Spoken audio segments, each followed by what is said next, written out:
Welcome you all for the video lecture series on the electric power utilization.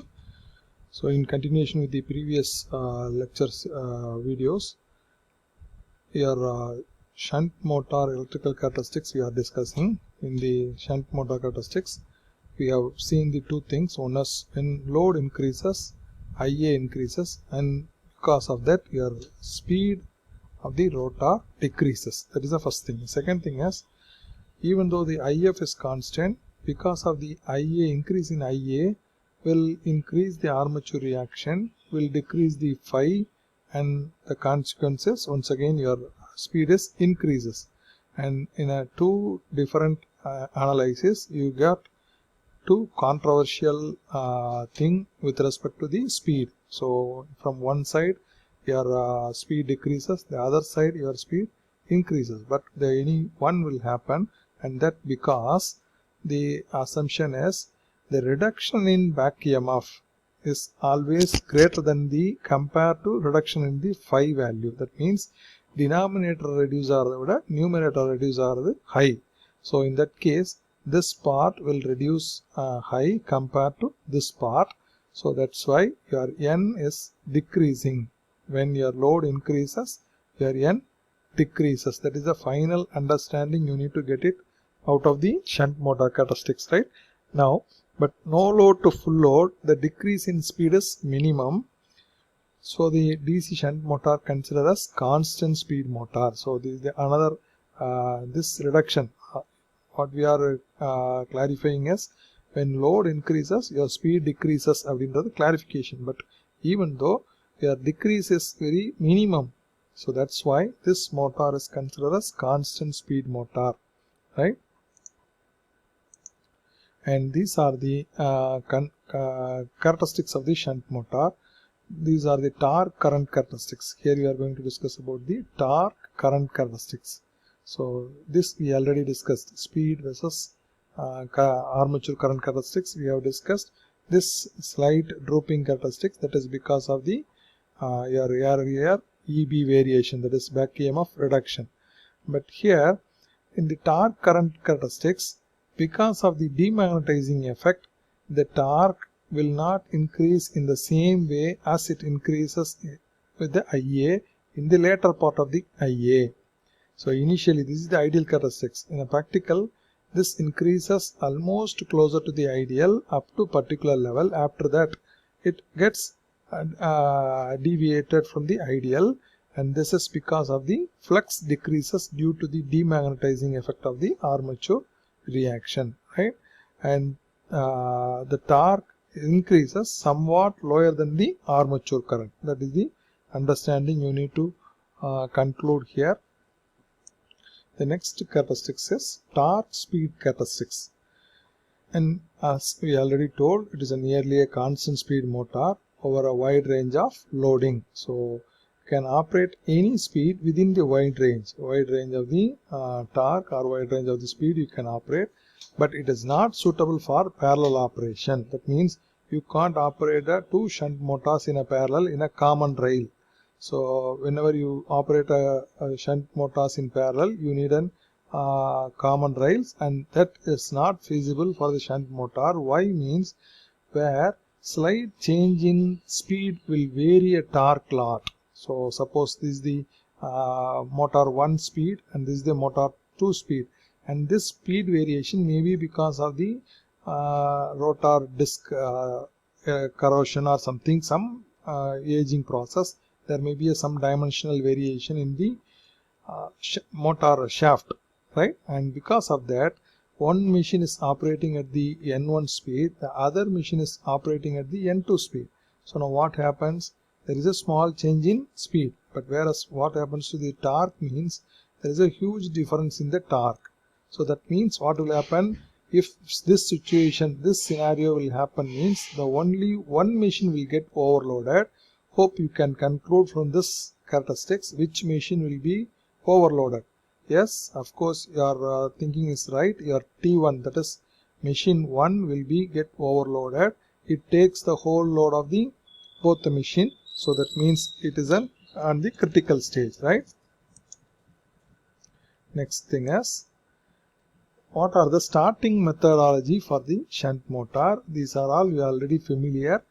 The magnitude of the starting current, that is armature current, is limited by the value of the armature resistance. That is the way we are doing in our laboratory, as well as in all the circumstances of whenever you need to switch on a shunt motor, you need to add some armature resistance in series with your armature circuit, right? The armature resistance itself, it's a very small one, so that's why we are adding external armature resistance.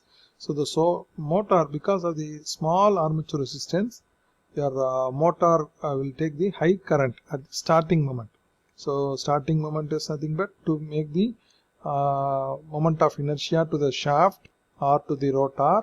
It takes huge current on the starting moment, and to avoid that, we need to go for the starting gears. The starting gear is nothing but starting methods or starting modules, right? Magnitude of starting current should be minimized for the two reasons. One is to avoid a damage on the load side. That means to high starting torque leads to high acceleration.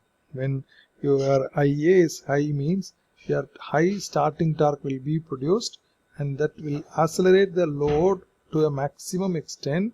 There may be a chance for breakdown. That is the one possibility. The second thing is heavy current through the feeder, that means supply feeder, will cause the voltage drop to the neighboring device. So this we already discussed, and neighboring device is nothing but whatever the device connected in the same feeder will be considered as neighboring device, and that devices will realize a voltage drop or voltage dip. So that is because of the high current flowing through the shunt motor at the time of starting. So that's why we need to avoid those high currents, right? So now when you try to avoid provide a speed control for the shunt motors, so here I need to remember one thing. As you are all familiar, what type of starter we will use for the shunt motor means 3-point starters, right? So which include a external armature resistance in series with armature circuit, and initially the external armature resistance will be in the maximum condition and a momentary period, and then it will be slightly reduced to the zero external resistance, and only internal armature resistance will contribute in the circuit, and that is the moment your motor is completely started, right? So this you are already familiar, that's why I have not noted in this slides, right? So now when you go for the speed control of shunt motors, there are two options. One is by varying the armature voltage, another is by varying the field flux. This is based on, once again, the equation of the equation of N is equal to, why I can't take this ballpoint pen, N is equal to or directly proportional to EB by pi. We already discussed, right? So the EB is nothing but V minus IARA,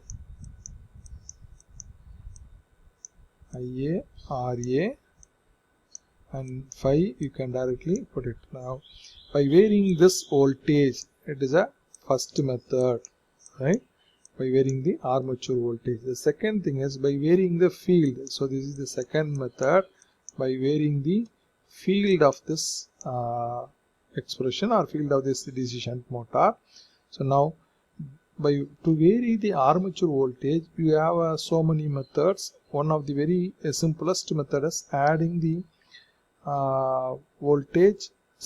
adding the rheostat in series with the armature voltage, and you can separate some amount of voltage. That means rheostatic speed control. So by varying the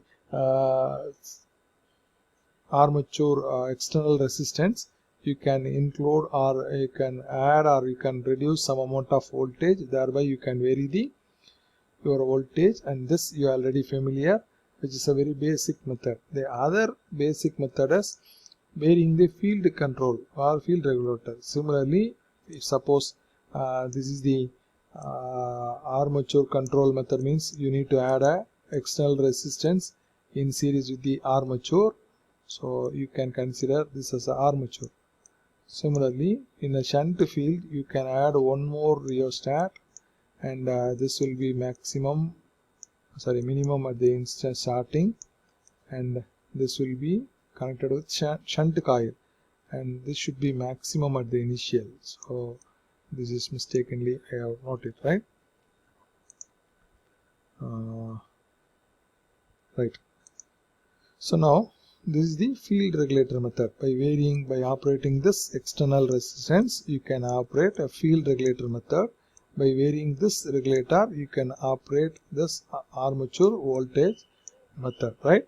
So now there are other methods which we call it as Ward-Leonard method of speed control.